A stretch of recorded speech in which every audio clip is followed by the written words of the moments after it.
Assalamualaikum warahmatullahi wabarakatuh. Nahmaduhu wa nusolli wa nusallim ala rasul karim wa ala alihi wa sahbihi ajmain, amma ba'du. Qala ta'ala fi kitabil karim, a'udzu billahi minasyaitonir rajim, bismillahirrahmanirrahim. Qad aflahal mu'minun alladzina hum fi sholatihim khashi'un walladzina hum 'anil lahwi mu'ridun. Qala Nabi sallallahu alaihi wasallam An Ammar bin Yasir radhiyallahu anhu qala sami'tu Rasulullah sallallahu alaihi wasallam yaqul inna rajula layan sarifu wa ma kutiba lahu ila usru sholawatihi tus'uha tumunuha subu'uha sudusuha kumusuha robu'uha sulusuha nisfuha. Sadaqallahul azim, balagha rasul karim, wa nahnu ala dzalika minasyahidin. Jamaah subuh yang dimulai Allah Subhanahu wa taala, kita bersyukur kepada Allah Subhanahu wa taala masih diberikan oleh Allah untuk sama-sama duduk dalam satu majelis yang sangat dimuliakan oleh Allah dan dibangga-banggakan oleh Allah Subhanahu wa taala di hadapan para malaikat. Maka dengan duduk kita niatkan untuk sama-sama tolabul ilmi, menuntut ilmu, karena kewajiban kita sebagai hamba Allah, umat Nabi SAW. Di sana ada diperintahkan daripada baginda Nabi SAW, tolabul ilmi fardhatul ala muslimin, diwajibkan atas kalian untuk menuntut ilmu, karena ilmu itu penting ya. Karena ilmu penting ya. Sehingga dengan pentingnya ilmu ini kita duduk di sini sama-sama untuk belajar bagaimana Allah Subhanahu wa taala membawa kita menjadi orang yang mendapatkan keridhaan Allah Subhanahu wa taala.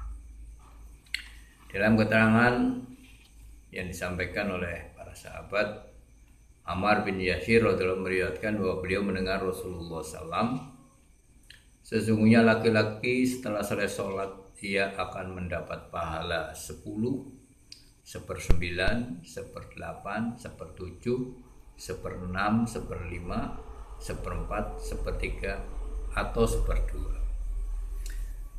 Jadi orang yang melakukan sholat itu, Rasulullah menyampaikan bahwa ada yang mendapatkan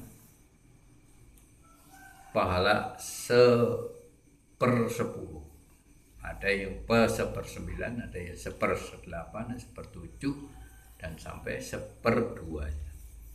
Maksudnya adalah sejauh mana kita melaksanakan sholat ya, dengan ikhlas dan khusyuk. Dalam sholat sejauh itu pula pahala yang akan kita dapatkan, sehingga ada sebagian orang yang berpendapat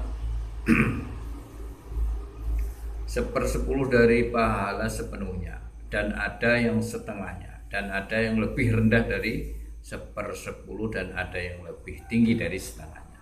Bahkan ada yang berpendapat seluruh pahalanya, dan ada pula yang mendapatkan tidak mendapatkan pahala sama sekali. Di dalam sebuah hadis diketerangkan bahwa Allah Subhanahu wa taala mempunyai satu takaran khusus ya untuk menakar sholat-sholat wajib kita. Jika ada kekurangan dalam timbangan, maka akan dituntut dalam penghisaban nanti. Di dalam hadis yang lain disebutkan bahwa mula-mula yang akan diangkat dari diri manusia adalah khusyuk dalam sholat, sehingga akan ada satu masa yang tidak didapati, yang tidak dapat orang yang khusyuk dalam sholat. Jemaah yang mulai Subhanahu wa ta'ala, pada hari ini mungkin kita sudah merasakan di mana-mana sholat kita merasa ya, apabila daerah-daerah tertentu ada yang sholatnya cepat sekali. Untuk membaca suratul Fatihah saja mungkin kita belum selesai membaca sudah ruku. Bagaimana kita akan mendapatkan sholat khusyuk?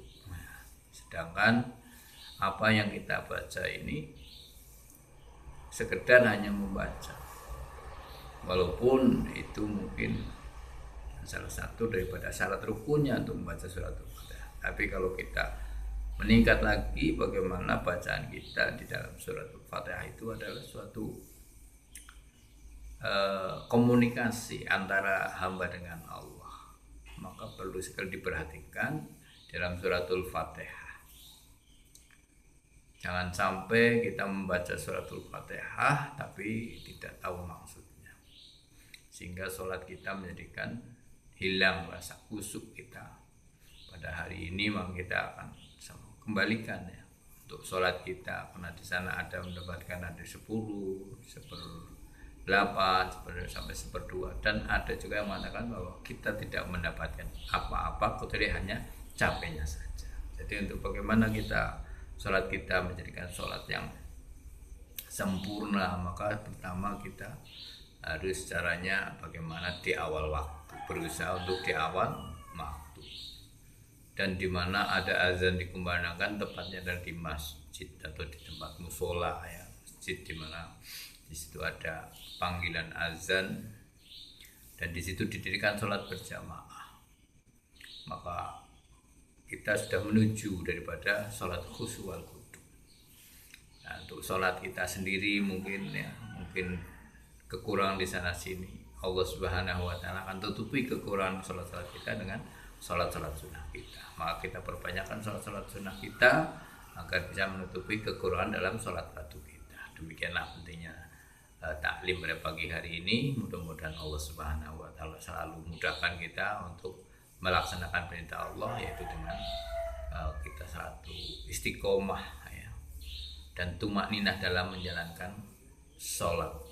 Kita tutup dengan doa kepada majelis. Subhanakallahumma wa bihamdika asyhadu an la ilaha illa anta astaghfiruka wa atubu ilaik. Wassalamualaikum warahmatullahi wabarakatuh.